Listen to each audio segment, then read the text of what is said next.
આપણે બનાવીશું instant ચીકુનું juice. તમે અહીંયા જોઈ શકો છો કેટલું ક્રીમી અને યમ્મી ચીકુનું જ્યુસ બનીને રેડી છે.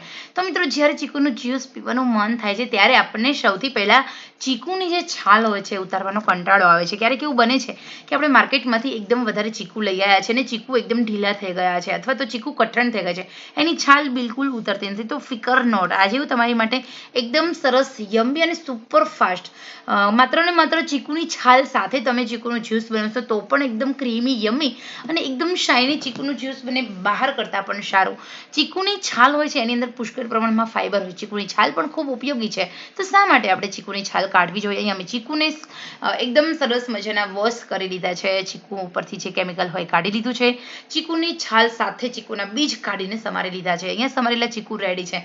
સૌથી નાની મિક્સર જાર લેવાની છે. આ ચીકુના જ્યુસ બનાવશો તો તમને ચીકુની એક સાઈઝ પણ કણી પણ રહી ચીકુનું જ્યુસ એટલું ફાઇન બનશે ચીકુની છાલ સાથે. તો અહીંયા આપણે મોટા મોટા ચીકુને સમારી લેવાના છે. સૌથી પહેલાં જ્યારે હું ચીકુનું જ્યુસ બનાવું છું ત્યારે હું એમાં ખાંડની જગ્યાએ આખી સાકરનો ઉપયોગ કરું છું, ખડી સાકરનો, કારણ કે સાકર હોય છે એ હેલ્થ માટે ઠંડી. તો અત્યારે ગરમી છે તો શું કામ આપણે ખાંડ ખાઈએ, સાકર જ ખાઈને બંનેના ભાવ તો સરખા જ છે.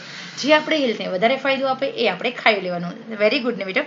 તો અહીંયા હવે આપણે લીડ કવર કરીએ અને એકદમ ફાઇન પીસી લઈએ. પીસી લીધું છે, તમે જોઈ શકો છો. મિક્સરનો આટો એક વધારે ફેરવી આપણે ચીકુની પેસ્ટ રેડી છે એને એક વાસણમાં કાઢી લઈએ. એની અંદર આપણે એડ કરીશું દૂધ.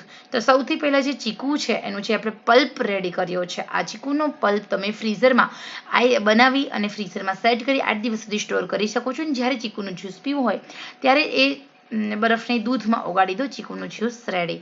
તો અહીંયા આપણે એવું સ્ટોરેજ નથી કરવું. સ્ટોરેજ કરવો હશે તો એનો વિડીયો તમને ફરી બતાવીશ.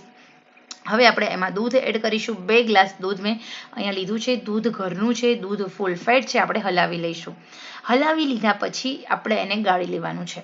તો અહીંયા ક્યાં તમને છાલ દેખાય છે? અહીંયા ચીકુના ક્યાંય ગઠ્ઠા પણ નથી રહ્યા. જો તમે મિક્સર જારની અંદર પહેલાં દૂધ ઉમેરશો તો એ દૂધ ઉડશે અને ચીકુ બરોબર ક્રશ થશે નહીં અને તમારું જ્યુસ પ્રોપર બનશે નહીં. હવે આપણે ચીકુનું જે જ્યુસ છે ને જ્યુસ ગાળવાની ગરણીથી ગાળી લેવાનું છે. ગાળવું ફરજિયાત છે, જેના કારણે આપણે છાલ સાથે ચીકુનું જ્યુસ બનાવ્યું છે તો ગરણીમાં જ કૂચા રહી જશે. તો અહીંયા એકદમ મસ્ત બનીને રેડી છે, એકદમ સ્વાદિષ્ટ ટેસ્ટી એવું યમ્મી ચીકુનું જ્યુસ. આ ચીકુના જ્યુસને આપણે સૌથી પહેલાં ફ્રીજમાં મૂકી એકદમ ઠંડુ કરીશું, ત્યાર પછી આપણે સર્વ કરીશું. તો મિત્રો અહીંયા આપણે 2 ગ્લાસ ચીકુનું જ્યુસ આશરે બનીને રેડી છે, તમે જોઈ શકો છો.